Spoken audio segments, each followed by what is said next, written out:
the Daily Bread Devotions. Today's reflection with Pastor Jeff Elis Cupides. Brad Jeff, wala na akong wala, kapos na ako sa paghingi ng paumanhin sa'yo. Sorry po. Brad Ted. Talagang everything happens for a reason. Amen. Na ikay naandyan at wala ka dun. Exactly, Brad Ted. Tama. Exactly. At dahil wala ka doon, nandito ka ngayon live. At naghihintay ka sa Brad, salamat na marami ha. Opo, happy birthday kay Regan C. Ang pagkagandang lalaking anak ni Robert C. ng East Ocean Palace. Birthday niya today. Yan, Regan, happy birthday. Sunisung Requila, happy birthday to you. Okay, Brad, go ahead. Well, Brad Ted, tama ka. Nandito ako ngayon live na live. Supposed to be recorded tayo. Actually, nagawa ko na yung dalawang recorded. But patuloy po nating ipagdasal yung ating mga kababayan doon. At of course, yung dalawang bansang, yung isa, hindi naman bansa, nagtatalo. Dahil nga po, marami na iipit sa kalagit-kalagit. At kanina, Brad, nabanggit ni Ambassador Lailo na may mga turista na humihingi na nga ng tulong para doon sa kanilang mga flights palabas ng Tel Aviv. Yes. Ito yung inabot na nga po dito ng gusot diyan mismo po sa Israel. No? Kung sakasakali bang naandong ka, pati ba Nazareth pupuntahan ninyo? Yes, Brad Ted, kasama yung Nazareth. And some of the tourist spot nasa West Bank kasi, Brad Ted, yung birthplace ni Jesus na Bethlehem. Ayan, nasa West Bank yan, hindi naman sa Gaza, nasa West Bank. Pero it's a tourist spot. So, marami pumupunta ron na turista. Yes, and dito ba dapat nga ang landing ninyo sa Ankara, I'm sorry, sa Egypt. Cairo. Sa Cairo, yeah. Egypt. 2 days. And then magbabayland na kayo, tatawid na kayo papunta ng Israel. And then ang exit nyo Jordan. Jordan, yes. Yung last 2 days Jordan yon. So magsisimula ba kayo sa kwento ng pagtawid ng mga Israelita sa Red Sea? Sa Red Sea, yes. Babaybayin yun, Brad.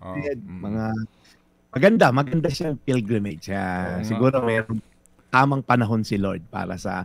So ako may humingi rin ng paumanhin, kumukontak na sa amin, noong Sabado pa, yung mga natin na nag-decide din mag-join. So okay naman po, malinaw naman po yung communication ng aming mahang travel agency. Tsaka Brad, kaya ko din to tinatanong para maintindihan po ninyo kung gaano din po ito kamakasaysayan at gaano din po ang maitutulong ito sa ating pong spiritual na pananampalataya po sa ating kaisipan. Kasi nga yung kwento doon sa Biblia, tutunghayan ninyo, tama Brad Jeff, nung hinahabol ng mga Ehipto ang mga Israelita at nangako, di ba? Si Yahweh na sila dadalhin sa Promised Land. Yes. Opo. So tatawid sila, naipit sila. At wala na sila, naipit sila. At yung nga po, si Moses nga ay pinagpabuka ng Red Sea. Hayaan mo, Brad, kasama ko sa iyo next time. Linawin ko lang, Brad Ted, yung pilgrimage ko, hindi naman kami hahati ng dagat doon. May border na ngayon. Hindi, pero very, very interesting ito. Sama tayo. Hindi ko pa napuntahan yan, baby. Libre mo ako. Sama tayo, Cha. Magkano ba yun? Sama tayo. Sama mo magulang ko. 1 + 2 ako pag sinama mo ako. 3 pa babayaran mo. Killjoy mo naman. Sorry, strict ang parents ko eh. Bawal ako mag-out of the country na hindi sila kasama. Hindi, joke lang. Opo, joke lang po. Maganda ito pong tatahakin yung ruta. Yan yung pupuntahan ni Seth dapat sa November. Oo, yun eh. Sige. Okay, so Brad, salamat na marami. We'll see. Hindi pa! Okay, Hindi pa nga nagsisimula si Pastor. Bago magsimula si Pastor, may additional tayo 500 pesos ulit. Anong hulit? Ikaw din, ha? Kanina, amazing. Ano sabi mo kanina? Actually. Ano hulit? Ano hulit yung sabi mo? 500 pesos. Okay. Galing kay Happy J para dito kay Kuya Gabriel. So, 3,500 pesos na. Amen. Sige. Okay, Brad, go ahead. Ayan, Brad Ted, yan. Batiin ko lang aking kaibigan si Ate Sally Paed. Kasama namin sa Israel yan yung last tour namin. Anyway, patuloy po natin pagdasal. Sabi ko nga, yung ongoing po na gera. At may mga kaibigan po akong OFW na naipit din doon. And pagka po may gera, of course, may marami pong uncertainties. Napapanood ho natin yan. Hindi naman ako personal naka-experience. Pero nakikita naman po natin sa mga television, sa news, sa radyo. Parang pag tinignan mo, parang things are falling apart. Parang kung ikaw nasa kalagitnaan ng giyera, parang ano ba to? How can this make sense, di ba? Pero alam niyo po, minsan, I'm not just talking about sa giyera, sa maraming parte ng buhay natin, parang when things are falling apart, posible po kaya na things are just falling into places.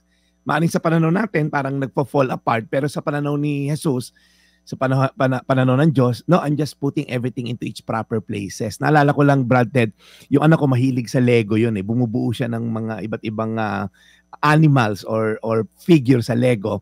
Meron kami biniling Lego na cat sa kanya 2 months ago. And then nakita ko lagi sa table, tinadaanan ko sabog-sabog sa kwarto niya, nagkalat sa table niya. Sa tingin ko parang kalat lang. And then pino-force ko na siya, tapusin mo na yan, ang kalat. Pero unti-unti nagkakahugis yung pusa, nagkaroon ng ulo, ng katawan, eventually yung buntot. Sa paningin ko, parang ang gulo, falling apart.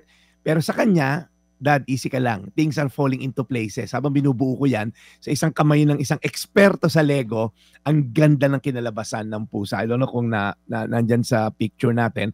Pero sabi po sa Roma, okay, 8:28. Sabi dito, alam natin na sa lahat ng bagay, gumagawa ang Diyos para sa ikabubuti ng mga umiibig sa Kanya. Okay? Na Kanyang tinawag ayon sa Kanyang layunin. Very quickly lang, Brad Ted, pag tinignan mo yung verse na to, God is in control. Pag sinabing God is the Alpha and the Omega, the beginning and the end, ang simula at ang hangganan, it gives you a sense of peace na regardless if things are falling apart, alam mo na may Diyos na mag-aayos ng lahat. Pero Brad Jeff, may mga desisyon yung tao, gumagawa ng masasama and all. Yes, totoo po yan at may consequence yan. Pero sa bandang huli, ang kalooban po ng Diyos ang masusunod. Sabi rin sa isang verse sa Bible, many are the plans in a man's heart, but the Lord's plan will always prevail. So ang requirements lang po, una, itong ikabubuti raw po na to, una, umiibig ba tayo sa Kanya? Will we keep on loving Him, trusting Him, and putting our faith in Him? Pangalawa, ayon sa Kanyang layunin. Yung po bang ginagawa natin, ang ending, for His purpose and for His glory. Kaya po itong Roma 8:28, madalas itong i-claim ng karamihang Kristiyano, pero naintindihan po na ba natin yung premise dito sa promise na to? Na alam natin na sa lahat ng bagay, gumagawa ang Diyos para sa ikabubuti. Nino? Na mga umiibig sa Kanya at nang tinawag niya ayon sa Kanyang layunin. Tayo po yung magdasal. Panginoon, marami po salamat sa inyong assurance na kung ano man po yung nangyayari sa mundo, when things seemingly are falling apart, it could be that it's just falling into places. Na ginagamit mo, even yung mapapait na ganap sa mundo na to, ang mga masasamang gawa ng tao na para bagang wala kang control. Pero Lord, at the end, ikaw po ang master planner ng lahat, that all things will eventually work for good. Kaya Lord, ang dalangin lang namin, patuloy kaming umasa, patuloy kaming magmahal, at patuloy kaming kumapit sa iyo. Dahil Lord, pag tanilikuran ka namin, didiskarte kami ng sarili namin.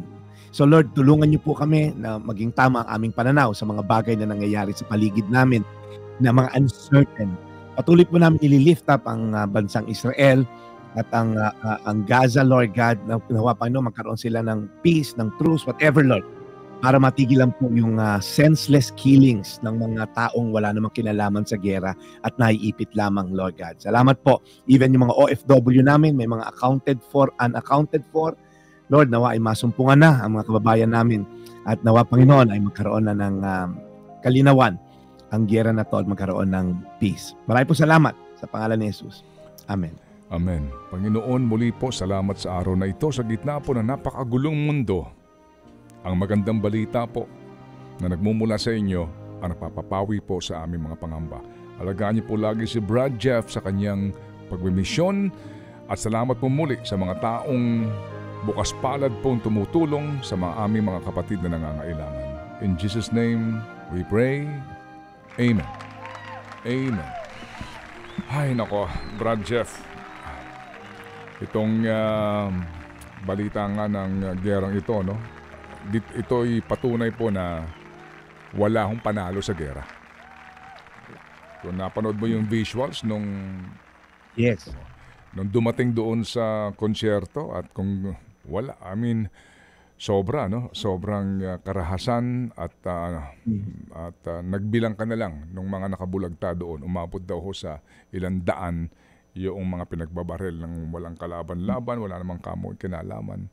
Ito ho ang karahasan na hindi po dapat kasi nangyayari sa mundong ito. Amen. Sige. So Brad, bukas may lakad ka ba?